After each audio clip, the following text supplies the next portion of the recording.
This week at work, I met one of the most fascinating businesses that I have in a long time.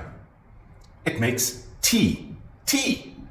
The second biggest beverage after water globally. And what was fascinating about it, in listening to the trials and tribulations that these two founders have traversed, was the founding story, the very, very first week, month, year of their existence. They had very little money. They had an idea. One is an expert tea taster. He's known to have a golden tongue. The other is fantastic on numbers, an accountant in training, but wanted more than to be an auditor. They got together. They put together some tea blends. And 28 years on, they now sell over 1.7 billion cups of tea per annum. A remarkable story. But here's the thing.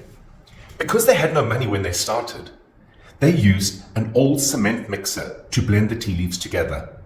They sandblasted the inside of it, epoxy coated it, put some paddles in to get a proper mix going, and today that cement mixer sits in their reception area, painted in gold. It's a memory of how they started, where they've come from, and it reminds them every day why they do what they do. It's especially important in a difficult, tough economy. Go back to why you started. Remember your purpose. Remember what you've been through in order to get to where you are today.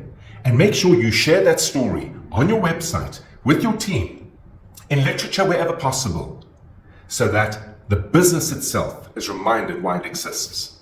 The founding story really creates an authenticity. It feeds the purpose. It creates a trust that you do what you do because you began with passion, you began with a love and interest for the industry you're in, and you, especially in difficult times, need to remind yourself that that's why you do what you do. It'll make traversing the tough economy we're facing far easier. Until next week, have an entrepreneurial day.